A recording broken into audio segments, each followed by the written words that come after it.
Hi అండి. Pickle రాని వాళ్ళు కూడా ఎంతో సింపుల్గా చేసుకునే ఎగ్ పికిల్ ఎలా చేసుకోవాలో చూద్దామా. ఇందుకోసం ఒక 4 ఎగ్ తీసుకుంటున్నానండి. అలా ఎగ్ను పక్కన కొట్టేసి ఒక గిన్నెలో వేసేసుకొని అందులోనే సాల్ట్, కొంచెం చిల్లీ పౌడరు, అలాగే కొంచెం పెప్పర్ పౌడర్ కూడా వేసుకొని నీట్గా షేక్ చేసుకోవాలి.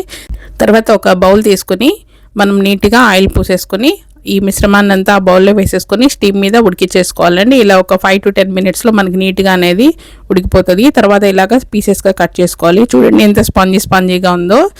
తర్వాత ఒక ఫ్రై ప్యాన్ తీసుకొని అందులో ఆయిల్ వేసుకుంటున్నానండి.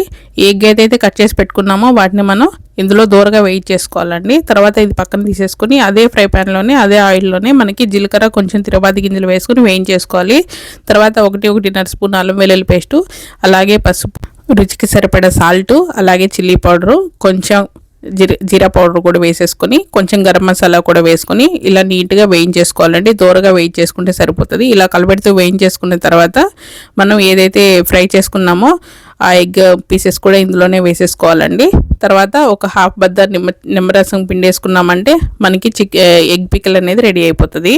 చాలా అంటే చాలా టేస్టీగా ఉంటుందండి. ఒకసారి నచ్చితే ట్రై చేయండి. ఒక 15 రోజుల పాటు నిల్వ ఉంటుంది. నచ్చితే ఒకసారి లైక్ చేయండి. బాయ్.